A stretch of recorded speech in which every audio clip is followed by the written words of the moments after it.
عوامی مسلم لیگ کے سربراہ شیخ رشید احمد نے کہا ہے کہ پاکستانی افواج نے ایسی جرت اور مہارت سے بھارتی جارحیت کا جواب دیا کہ دشمن ابھی تک سنبھل نہیں پایا۔ سپریم کورٹ کے باہر گفتگو کرتے ہوئے شیخ رشید نے واضح کیا کہ آج بھارت کے اندر مودی پر لان تان ہو رہی ہے، مودی نے پھر کوئی غلطی کی تو کرارا جواب دیا جائے گا۔ کا خیال تھا کہ پاکستان معاشی طور پر ایک تباہ حال ملک ہے اور فوجی طور پر شاید وہ ہمارے حملے کا جواب نہ دے سکے، لیکن جس جرت سے پاک افواج نے اس حملے کا جواب دیا ہے،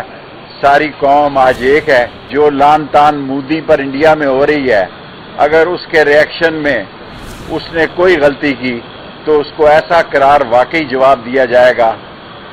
ایسا قرار ہے واقعی ان کو معلوم ہی نہیں کہ ہمارے پاس کیا کیا چیزیں ہیں۔ مجھے معلوم ہے، میں ان محکموں کے قریب رہا ہوں کہ ہمارے پاس ایسی ٹیکنالوجی ہے کہ دشمن سوچتا ہی رہ جائے گا اور نیست و نابود ہو جائے گا۔